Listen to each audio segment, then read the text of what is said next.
वो तिरंगा झंडा जलाने वाले लोग हैं, वो सावरकर के चेले हैं जिन्होंने अंग्रेजों से माफी मांगी।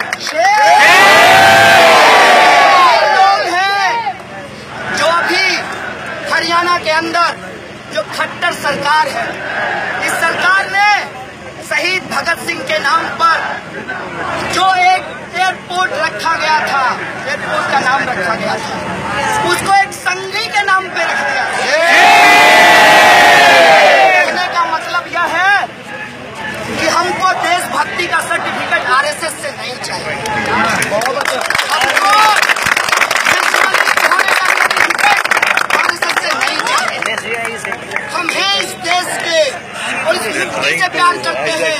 इस देश के अंदर जो 80% गरीब आवाम है, हम उसके लिए लड़ते हैं। हमारे लिए यही देश है। हमें पूरा भरोसा है बाबा साहब के ऊपर, हमें पूरा भरोसा है अपने देश के संविधान के ऊपर, और हम इस बात को पूरे मजबूती से कहना चाहते हैं कि इस देश के संविधान पे अगर कोई उंगली उठाएगा, चाहे वो उंगली संघियों का हो, चाहे वो उंगली किसी का भी हो, उस उंगली को हम बर्दाश्त नहीं करेंगे। हम संविधान में भरोसा करते हैं, लेकिन जो संविधान झंडेवालान और नागपुर में पढ़ाया जाता है, उस संविधान पे हमको कोई भरोसा नहीं है। हमको मनुस्मृति पे कोई भरोसा नहीं है। हमको इस देश के अंदर जो जातिवाद है उसके ऊपर कोई भरोसा नहीं है। और वही संविधान, वही बाबा साहब डॉक्टर भीमराव अम्बेडकर संविधान में संवैधानिक उपचार की बात करते हैं। वही बाबा साहब doctor Bhimrao Ambedkar capital punishment को एबॉलिश करने की बात करते हैं। वही बाबा साहब doctor Bhimrao Ambedkar freedom of expression की बात करते हैं। और हम कॉन्स्टिट्यूशन को अपहोल्ड करते हुए जो हमारा बुनियादी अधिकार है, जो हमारा कॉन्स्टिट्यूशनल राइट है, हम उसको अपहोल्ड करना चाहते हैं। लेकिन ये बड़े शर्म की बात है, ये बड़े दुख की बात है कि आज एबीवीपी अपने मीडिया सहयोगियों से पूरे मामले को ऑर्केस्ट्रेटेड कर रहा है, पूरे मामले को डाइल्यूट कर रहा है। कल एबीवीपी के ज्वाइंट सेक्रेटरी ने कहा कि हम फेलोशिप के लिए लड़ते हैं। कितना रेडिकुलस लगता है सुन करके। इनकी सरकार मैडम मनुस्मृति ईरानी फेलोशिप को खत्म करती है। हम फेलोशिप के लिए लड़ते हैं। इनकी सरकार हायर एजुकेशन के अंदर 17% बजट को कट किया है। उससे हमारा हॉस्टल पिछले 4 सालों में नहीं मिला, उससे हमको वाईफाई आज तक नहीं मिला, और एक बस दिया भेल ने तो उसमें तेल डालने के लिए प्रशासन के पास के लोग रोलर के सामने जाकर देवानंद की तरह तस्वीर खिंचाकर कहते हैं कि हम हॉस्टल बनवा रहे हैं, हम वाईफाई करवा रहे हैं, हम फेलोशिप बढ़वा रहे हैं। इनकी पोल पट्टी खुल जाएगी साथियों अगर इस देश में बुनियादी सवाल पे चर्चा होगा। और मुझे गर्व है होने के लिए हम बुनियादी सवाल पे चर्चा करते हैं, हम बुनियादी सवाल उठाते हैं।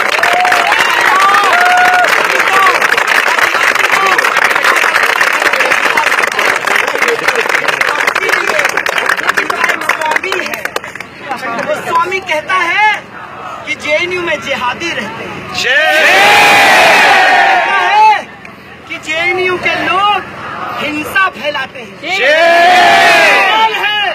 मैं जेएनयू से चैलेंज करना चाहता हूं आरएसएस के विचारकों को कि बुलाओ और करो हमारे साथ डिबेट। हम करना चाहते हैं हिंसा के कॉन्सेप्ट पे डिबेट, और हम सवाल खड़ा करना चाहते हैं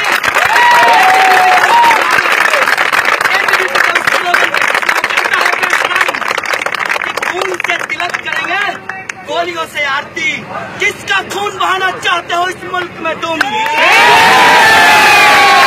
चाहते हो इस मुल्क में तुमने गोलियां चलाई हैं। अंग्रेजों के साथ मिलकर इस देश की आजादी के लिए लड़ने वाले लोगों के ऊपर गोलियां चलाई हैं। इस मुल्क के अंदर गरीबी जब अपने रोटी की बात करता है, जब भूखमरी से लोग मर रहे अपने हक की बात करते हैं, तुम उन पे गोली चलाते हो। गोली चलाया है इस मुल्क में मुसलमानों के ऊपर, तुमने गोली चलाया है इस मुल्क में महिलाएं जो अपने अधिकार की बात करती है तो तुम कहते हो कि पांचों उंगली बराबर नहीं हो सकता। महिलाओं को सीता की तरह रहना चाहिए और सीता की तरह अग्नि परीक्षा देना चाहिए। किस देश में लोकतंत्र है और यह लोकतंत्र सबको बराबरी का हक देता है, चाहे वो विद्यार्थी हो, चाहे वो कर्मचारी हो, चाहे वो गरीब हो, मजदूर हो, किसान हो या अंबानी या अदानी हो, सबके हक की बराबरी की बात करता है। उसमें महिलाओं के हक की जब हम बराबरी की बात करते हैं तो ये कहते हैं कि आप भारतीय संस्कृति को बर्बाद करना चाहते हैं। हम बर्बाद करना चाहते हैं शोषण की संस्कृति को, जातिवाद की संस्कृति को, मनुवाद की संस्कृति को।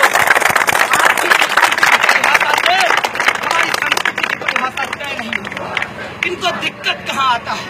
इनको दिक्कत होता है जब इस मुल्क के लोग लोकतंत्र की बात करते हैं, जब लोग लाल सलाम के साथ नीला सलाम लगाते हैं, जब मार्क्स के साथ बाबा साहब डॉक्टर भीमराव अम्बेडकर का नाम लेते हैं, का नाम लिया जाता है, इनको पेट में दर्द होता है। और इनकी साजिश है, ये अंग्रेजों के चमचे हैं। लगाओ मेरे ऊपर डिफेमेशन का केस। मैं कहता हूँ कि आरएसएस का इतिहास अंग्रेजों के साथ खड़ा होने का इतिहास।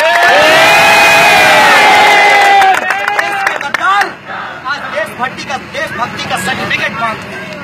मेरा मोबाइल चेक कीजिए साथियों, मेरी माँ और बहन को भक्ति गालियां दी जा रही है। इसी भारत माता की बात करते हो। अगर तुम्हारी भारत माता में मेरी माँ शामिल नहीं है, मुझे मंजूर नहीं है यह भारत माता का कंसेप्ट। महिलाएं जो गरीब हैं, मजदूर हैं, मेरी माँ आंगनबाड़ी सेविका है, 3000 से हमारा परिवार चलता है और ये उसके खिलाफ गालियां दे रहा है। मुझे शर्म है इस देश इस देश के अंदर जो गरीब मजदूर दलित किसान हैं, उनकी माताएं भारत माता नहीं है। मैं कहूँगा जय भारत के माताओं की जय, पिताओं की जय, माताओं बहनों की जय, किसानों मजदूरों दलितों आदिवासियों की जय मैं कहूँगा।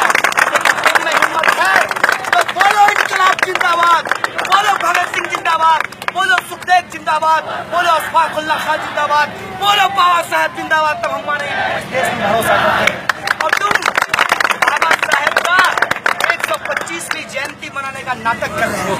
है तुम में हिम्मत तो सवाल उठाओ, जिसको सवाल बाबा साहब डॉक्टर भीमराव अम्बेडकर ने उठाया कि इस देश के अंदर जातिवाद सबसे बड़ी समस्या है। बोलो जातिवाद के ऊपर लगा लाओ रिजर्वेशन, प्राइवेट सेक्टर में रिजर्वेशन लाओ, तमाम जगह रिजर्वेशन को लागू करो। सवाल है तब मानेंगे कि तुमको मीडिया चलाएगा नहीं है। देश तुम्हारा कभी नहीं था और कभी नहीं हो सकता। कोई देश अगर बनता है तो वहाँ के लोगों से बनता है। अगर देश की अवधारणा में दूसरे लोगों के लिए जगह नहीं है, गरीब मजदूरों के लिए जगह नहीं है और देश नहीं है। कल मैं टीवी डिबेट में ये बात बोल रहा था दीपक चौरसिया जी को कि चौरसिया जी ये गंभीर समय है, इस बात को याद रखिएगा। अगर मुल्क में फांसीबाज जिस तरीके से आ रहा है, मीडिया भी सुरक्षित नहीं रहने वाली है। उसके भी स्क्रिप्ट लिख करके आएंगे संघ के ऑफिस से और उसके भी स्क्रिप्ट लिख करके आते थे कभी इंदिरा गांधी के समय में कांग्रेस की ऑफिस से। इस बात को याद रखिएगा। और अगर आप सच में इस देश में देशभक्ति दिखाना चाहते हैं, कुछ मीडिया के साथी कह रहे थे कि हमारे टैक्स के पैसे से, सब्सिडी के पैसे से जेएनयू चलता है। हाँ सच है कि टैक्स के पैसे से चलता है, सच है कि सब्सिडी के पैसे से चलता है। लेकिन ये सवाल खड़ा करना चाहते हैं कि यूनिवर्सिटी होता किस लिए है?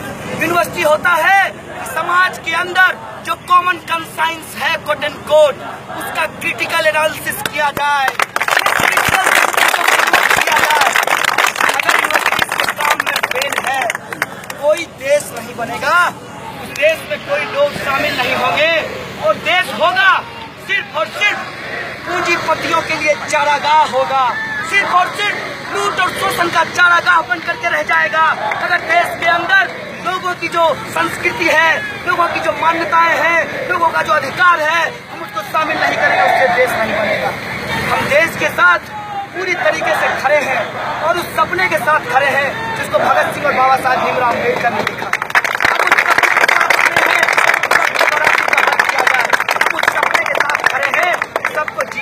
हो, सबको खाने पीने और रहने का हक हो, उस सपने के साथ खड़े हैं। और उस सपने के साथ खड़ा होने के लिए रोहित ने अपना जान गंवाया है। लेकिन मैं कहना चाहता हूँ इन संघियों को, लानत है तुम्हारी सरकार पर और चुनौती है मुझे केंद्र सरकार को कि आप रोहित के मामले में जो किया है वो जेएनयू में हम नहीं होने देंगे।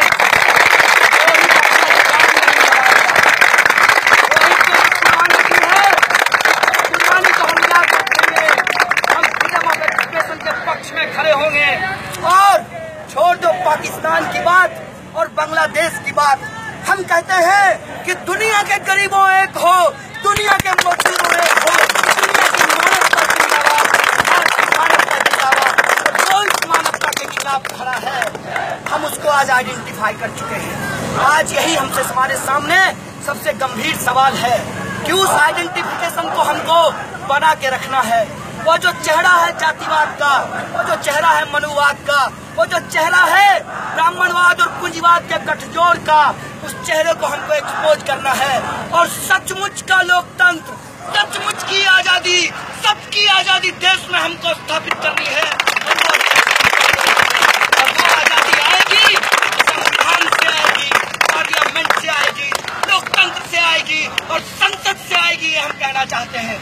और इसीलिए आप तमाम साथियों से अपील है कि तमाम तरीके का डिफरेंसेस रखते हुए जो हमारा फ्रीडम ऑफ एक्सप्रेशन है, जो हमारा कॉन्स्टिट्यूशन है, जो हमारा मुल्क है, उसकी एकता के लिए हम लोग एकजुट रहेंगे, एक मुस्त रहेंगे। और ये जो देश तोड़ने वाली ताकतें हैं, आतंकियों को पनाह देने वाले जो लोग हैं, एक सवाल, अंतिम सवाल पूछते हुए मैं अपनी बात को खत्म करूंगा कि कौन है कसाब, कौन है अफजल गुरु, कौन है ये लोग जो आज इस स्थिति में हैं कि अपने शरीर में बम बांधकर हत्या करने को तैयार है। अगर यह सवाल यूनिवर्सिटी में नहीं उठेगा, मुझे नहीं लगता कि यूनिवर्सिटी होने का कोई मतलब है।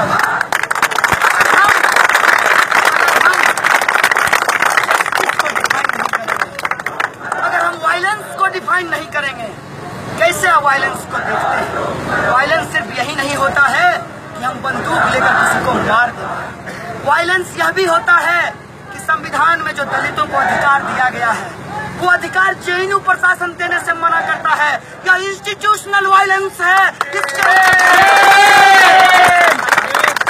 जस्टिस की बात करते हैं, कौन तय करेगा कि जस्टिस क्या है? जब ब्राह्मणवादी व्यवस्था थी तो दलितों को मंदिर में नहीं घुसने देते थे, यही जस्टिस थी। जब अंग्रेज थे तो कुत्तों को और भारतीयों को रेस्टोरेंट में नहीं जाने दिया जाता था, यही जस्टिस था। इस जस्टिस को हमने चैलेंज किया और हम आज भी एबीवीपी और आरएसएस के जस्टिस को चैलेंज करते हैं।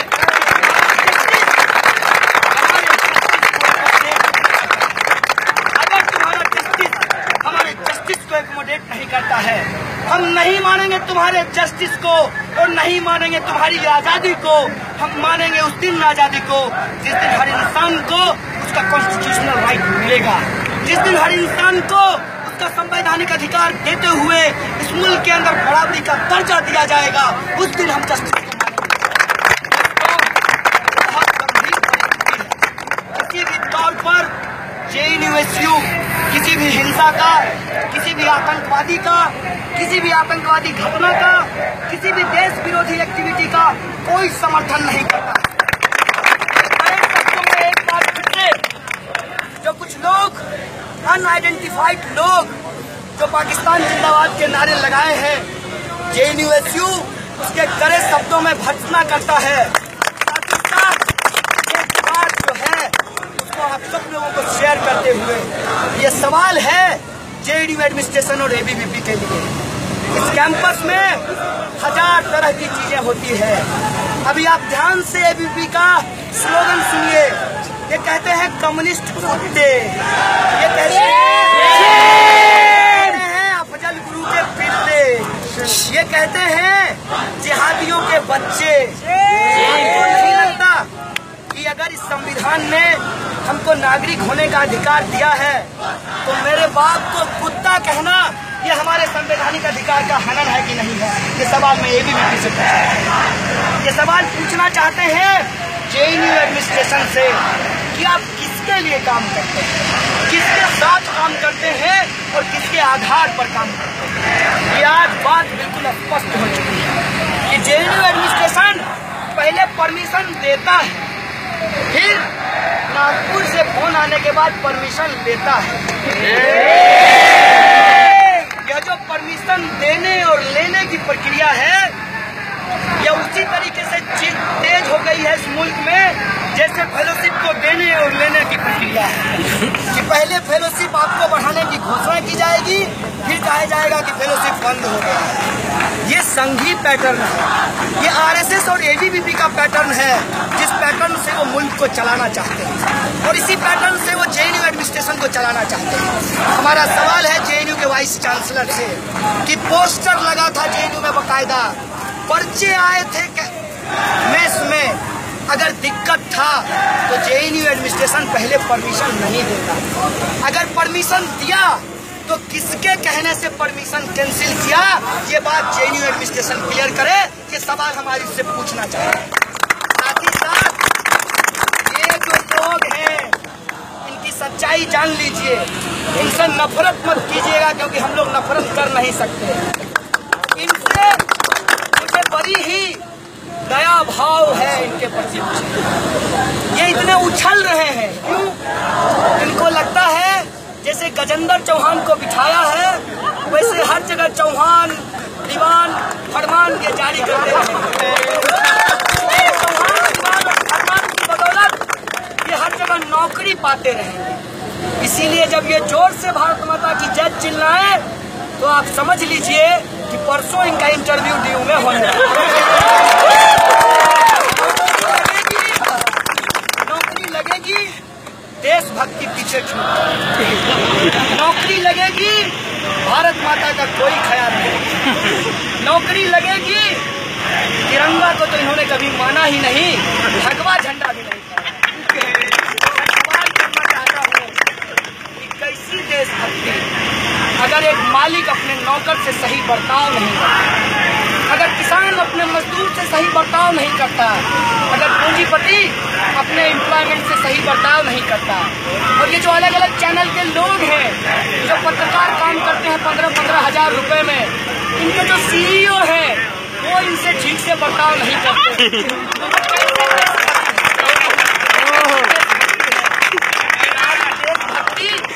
भारत पाकिस्तान के मैच पे खत्म कर, इसीलिए जब रोड पे निकलते हैं तो केले वाले के साथ बदतमीजी से बात करते हैं। केला वाला कहता है साहब 40 रुपए दर्जन, कहते हैं भक्त तुम लोग लूट रहे हैं 30 का दे दो।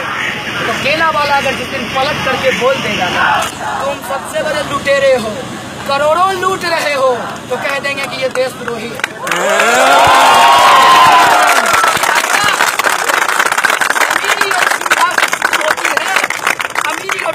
जाकर के खत्म हो जाता है। मैं बहुत सारे एबीवीपी के दोस्तों को जानता हूँ, मैं उससे पूछता हूँ कि सच में तुम्हारे अंदर देशभक्ति की भावना पनपती है?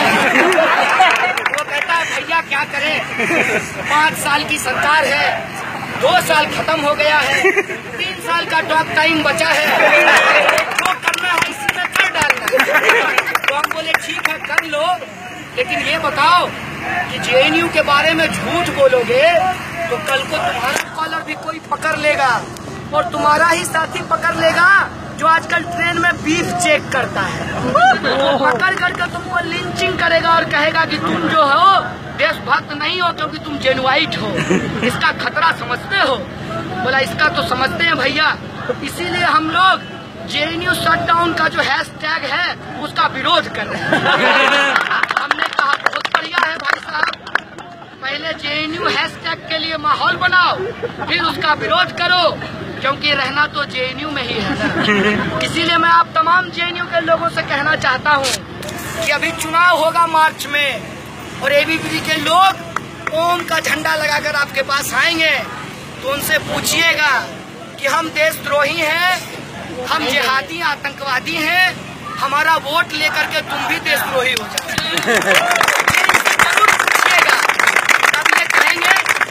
आप लोग नहीं है, वो कुछ लोग थे। तो हम कहेंगे कि वो कुछ लोग थे ये बात तो तुमने मीडिया में नहीं कही, तुम्हारा वाइस चांसलर नहीं बोला और तुम्हारा रजिस्ट्रार भी नहीं बोल रहा है।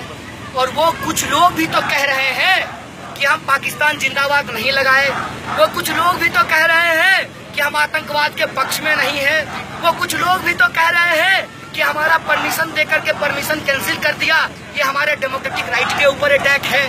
वो कुछ लोग हैं जो कह रहे हैं कि अगर इस देश के अंदर कहीं लड़ाई लड़ी जा रही है तो उसके समर्थन में हम खड़ा होंगे। इतनी बात इनके पाले पड़ने वाली नहीं है, लेकिन मुझे पूरा भरोसा है कि यहाँ ये जो लोग इतने शॉर्ट नोटिस पे आए हैं उनके पाले पड़ रहा है। और वो लोग इस कैंपस में